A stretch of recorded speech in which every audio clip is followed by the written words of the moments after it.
Hai semuanya, Assalamualaikum warahmatullahi wabarakatuh.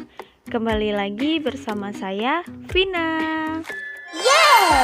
Oke teman-teman, kita masih di pembelajaran fisika untuk kelas 12 KD 3.4.4 dengan materi induksi elektromagnetik pada transformator.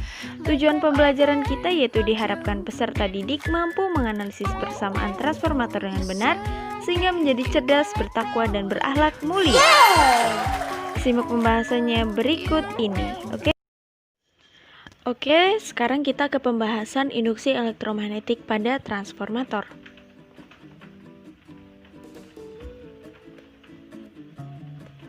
Oke, ini dia teman-teman, transformator, biasa juga kita sebut sebagai trafo ya. Jadi transformator atau trafo itu merupakan komponen listrik yang dapat mengubah nilai tegangan. Jadi maksudnya mengubah tegangan itu sama saja bisa menaikkan tegangan, bisa juga menurunkan tegangan. Nah, transformator itu sendiri terdiri atas 3 bagian. Kita bisa lihat di gambar teman-teman. Jadi yang pertama ada inti besi, kemudian ada kumparan primer, dan ada kumparan sekunder. Oke, selanjutnya di sini prinsip kerja dari transformator. Oke teman-teman, jadi prinsip kerja transformator itu bisa dibaca ya. Jadi kalian nanti di video ini bisa kalian pause dulu, kemudian kalian baca untuk lebih memahaminya. Oke, kita lanjut ke bagian selanjutnya.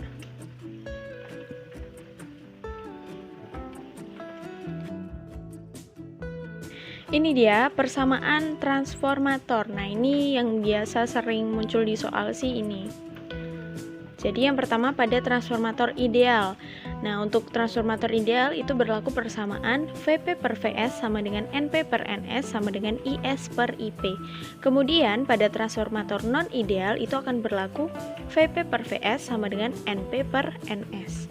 Atau kalau kita kalikan silang bisa Vp dikali Ns sama dengan Vs dikali Np. Begitu ya teman-teman.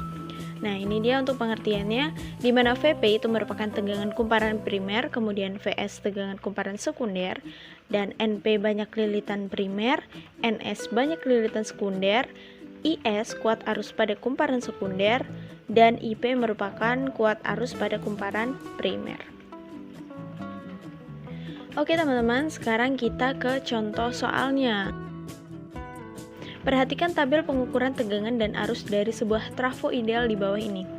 Nah, ini dia tabelnya di mana Vp itu 200 volt, Ip 3 ampere, Np-nya itu yang ditanyakan ya, atau yang ditanyakan adalah P, kemudian Vs-nya Q atau yang ditanyakan, kemudian Is-nya itu 75 ampere dan Ns-nya 40 lilitan. Kita selesaikan, di sini kita cari Np dan Vs-nya atau kita cari P dan Q-nya. Nah, kita menggunakan persamaan yang tadi teman-teman, di mana Vp per Vs sama dengan Np per Ns sama dengan Is per Ip. Pertama kita cari dulu Np-nya atau P-nya ya teman-teman. Nah, kita gunakan persamaan Np per Ns sama dengan Is per Ip. Nah, kenapa di sini kita menggunakan Is per Ip? Hal ini karena di soal itu diketahui semua nilainya, Is dan Ip-nya itu diketahui. Sebenarnya kita bisa menggunakan Np per Ns sama dengan Vp per Vs gitu ya teman-teman. Cuman berhubung karena Vs-nya belum diketahui, jadi kita nggak bisa. Kita cari yang sama-sama nilainya itu udah diketahui gitu. Oke, dimana Np-nya itu adalah P atau yang ditanyakan, kemudian Ns-nya adalah 40, Is-nya 75, dan Ip-nya adalah 3. Kemudian kita kalikan silang, maka P dikali 3 sama dengan 40 dikali 75. Nah, 40 kali 75 disitu 3000 ya, maka nilai P adalah 3000 dibagi 3. Nah, ini dia nilai P atau nilai Np-nya itu 1000 lilitan. Kemudian yang kedua kita cari Vs-nya atau Q-nya ya. Kita gunakan rumus Vp per Vs sama dengan Is per Ip.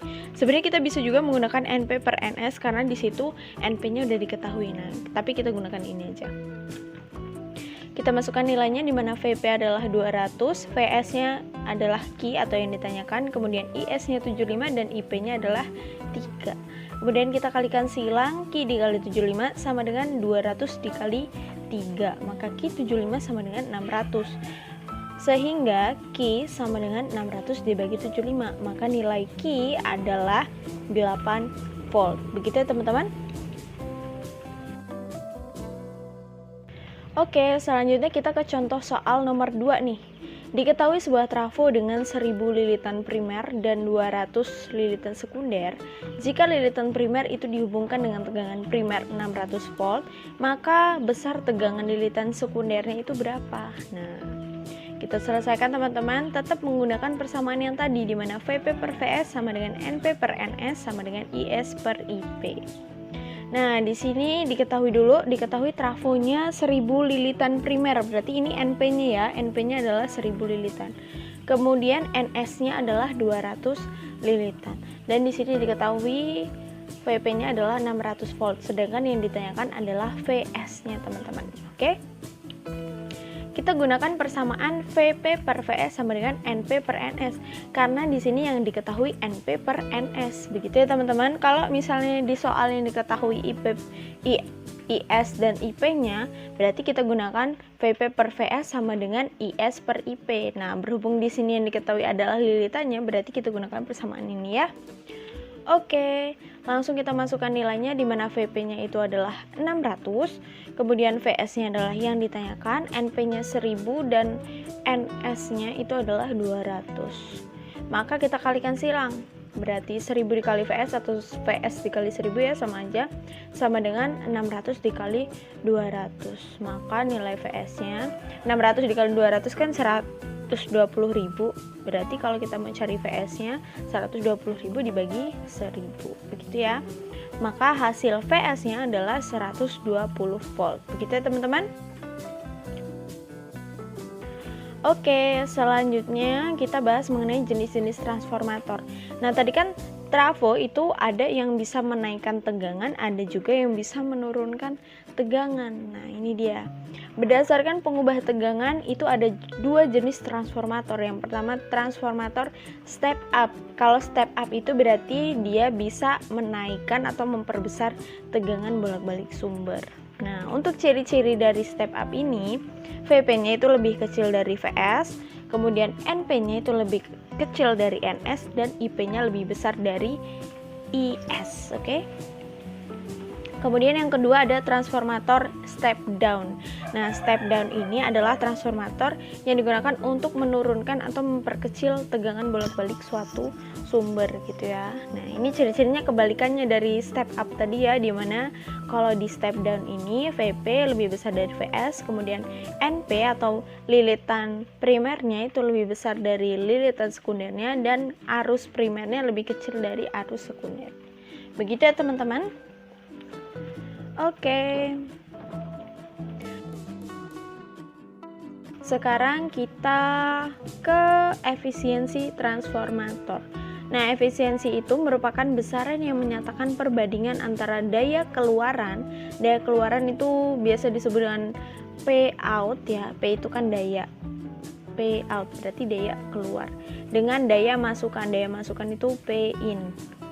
Maka nilai efisiensi transformator itu dirumuskan sebagai berikut teman-teman.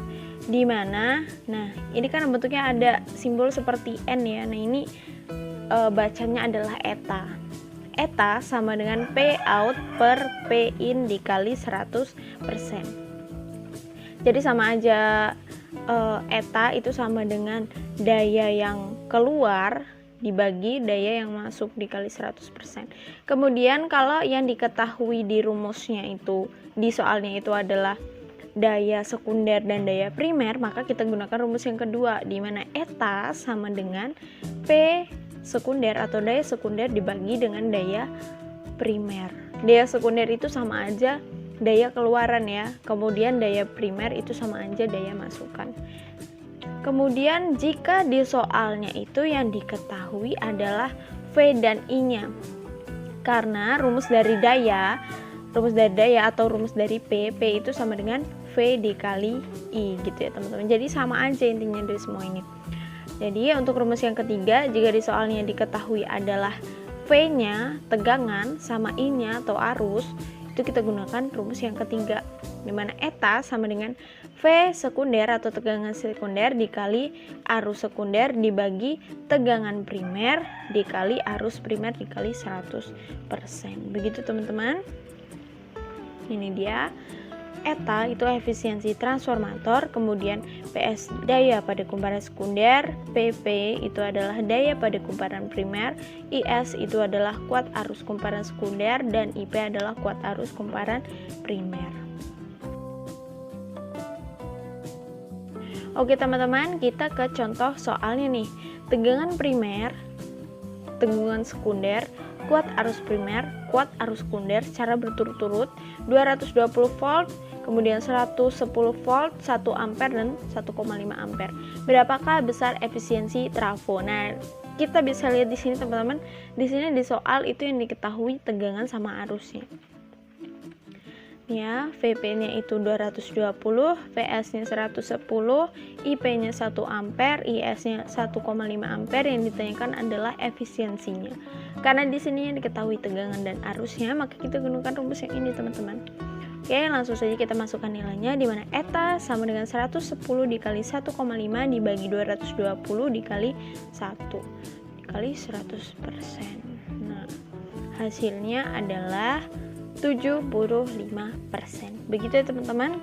Ini lumayan mudah. Jadi tergantung nanti soalnya itu yang diketahui apa. Oke teman-teman, demikianlah pembahasan kita pada pertemuan kali ini. Semoga bermanfaat dan tetap semangat dalam belajar, oke? Oke teman-teman semua, terima kasih telah menonton video ini. Semoga bermanfaat dan tetap semangat. Jangan lupa untuk subscribe channel ini dan jangan lupa untuk like, comment, and share video ini juga, oke? Terima kasih.